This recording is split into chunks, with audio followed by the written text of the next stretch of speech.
Hello, hi, what's up, good morning, నమస్తే, వనకం, అదాబ్. నేను మీ మనోహర్. ఈరోజు మనం సంక్రాంతి సెలబ్రేషన్స్లో మెయిన్ థింగ్ కోనసీమ స్పెషల్ అయిన జగ్గన్నతోట సంబరాలకైతే వచ్చాం. ఇక్కడ స్పెషల్ ఏంటంటే ఈ చుట్టుపక్కల ఉన్న 11 గ్రామాల నుంచి 11 ప్రభలు ఊరేగించుకుంటూ వస్తాయి.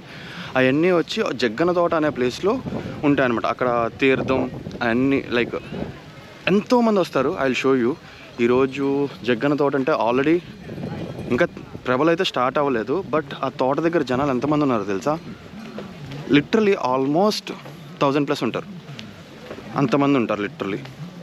చెప్పండి అసలు ఫస్ట్ నుంచి అసలు ఈ ప్రభలు ఎప్పటి నుంచి స్టార్ట్ అయినాయి, అసలు దీని ప్రాముఖ్యత ఏంటి? ఒక 400 సంవత్సరాల క్రితం నుంచి, పూర్వం 400 సంవత్సరాల క్రితం స్టార్ట్ అయింది ఇది. ఓకే. అప్పటి నుంచి కూడా ఈ ప్రభలోత్సవం ఇలా జరుగుతుంది.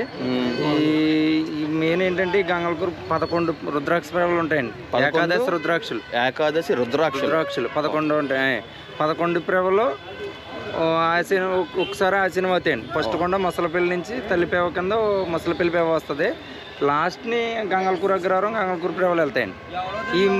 ఈ గంగళకూరు అగ్రహారం వెళ్ళి ప్రభల వరకు కూడా ఉన్న ప్రభలు కూడా వెళ్ళవు. ఓకే. ఏంటంటే ఇది ఏకాదశి రుద్రులని 11 చాలా ప్రాచీనం అనమాట అండి.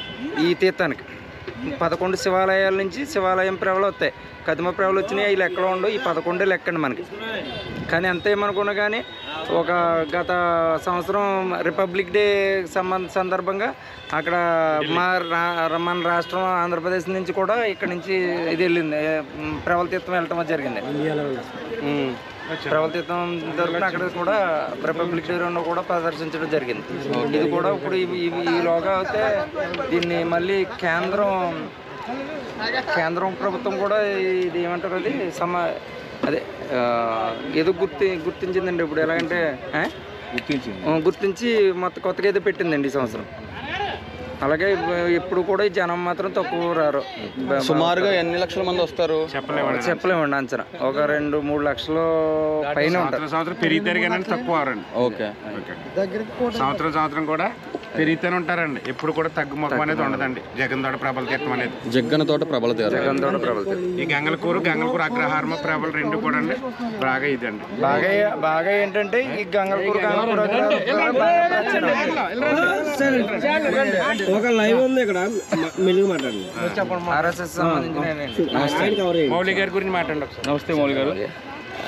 అసలు ఈ ప్రభల ప్రత్యేకత ఏంటి అనేది తెలుసుకుందామని.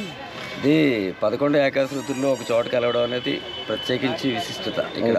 ఓకే. ఈ స్థల పురాణం వచ్చి గత 480 సంవత్సరాలుగా రికార్డెడ్గా ఉంది. ఓకే. సో ఇక్కడ 480 సంవత్సరాలు రికార్డుగా ఉంది. సుమారుగా 500 సంవత్సరాల నుంచి ఈ కార్యక్రమం నడుస్తుంది. మా తాతల గారి నుంచి ఈ రైతులందరికీ పంట పొలాలు చేతికొచ్చే పరిస్థితి. ఈ పంట పొలాలను ఇక్కడ ఎంజాయ్ చేసి ఈ స్వామికి ఫస్ట్ నైవేద్యాలు పెట్టుకుని అనవసరాలు మళ్ళీ విత్తనాలు సమకూర్చుకుని మళ్ళీ వ్యవసాయాలు అభివృద్ధి చేసుకుంటూ స్వామి అనుగ్రహం కోసం ప్రార్థించి ఇక్కడ అన్ని ఏకాశ్రుతులు ఇక్కడ కలుస్తారు. సుమారుగా ఎన్ని లక్షల మంది రావచ్చు మీ అంచనా ప్రకారం? మినిమం 4 లక్షల మంది దాకా వస్తారు అంచనా. అంటే తోటల మీద ఎగ్జాక్ట్లీ మేము గెస్ చేయలేం, కానీ అంతర్వేది ఇది వస్తూ ఉంటారు, వెళ్ళిపోతూ ఉంటారు. ఇక్కడ వైల్డ్ ఓపెన్ ప్లేస్ ఇట్లా చాలా దూరం ఉంటుంది కదా, ఎగ్జాక్ట్లీ ఇన్ని లక్షల మంది అని చెప్పలేం. వస్తుంటారు, వెళ్ళిపోతుంటారు. ఇక్కడ ఇంకా వసతులు కల్పించి కొంచెం సౌకర్యాలు, పార్కింగ్ ఇలాంటివి డెవలప్ చేస్తే ఇంకా లక్షలాది మంది రావడానికి మరింత అవకాశం ఉంటుంది. Okay, thank you sir. ధన్యవాదాలు. జై శ్రీరామ్. ఓం నమః శివాయ. ఓం నమః శివాయ. 4 లక్షల మంది అన్నారు, కానీ నాకు తెలిసి 4 లక్షల కన్నా ఎక్కువ మంది వచ్చి ఉంటారు. మామూలుగా లేదు, ఎక్కడెక్కడి నుంచి వచ్చారు. ఇదిగో జనాలు. ఇప్పుడు టైం అయితే క్లియర్గా ఉంటుంది.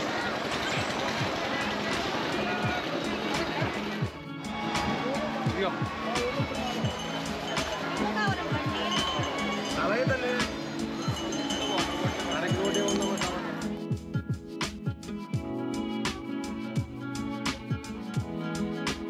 ఈ వ్లాగ్లో ప్రభల తీర్థం యొక్క ఇంపార్టెన్స్ అండ్ స్పెషాలిటీ అయితే మనం తెలుసుకున్నాం కదా. మీకు ఈ వ్లాగ్ నచ్చితే కనుక ఒక లైక్ చేసి సపోర్ట్ చేయండి. మీకు ఏమనిపించిందో కామెంట్ చేయండి. ఇంకా ఇలాంటి travel vlogs and devotional vlogs కోసం నా ఛానల్ అయితే సబ్స్క్రైబ్ చేసుకోండి. మళ్ళీ మనం నెక్స్ట్ బిగ్ రైడ్లో కలుద్దాం. అంతటి వరకు ride safe, drink water, bye.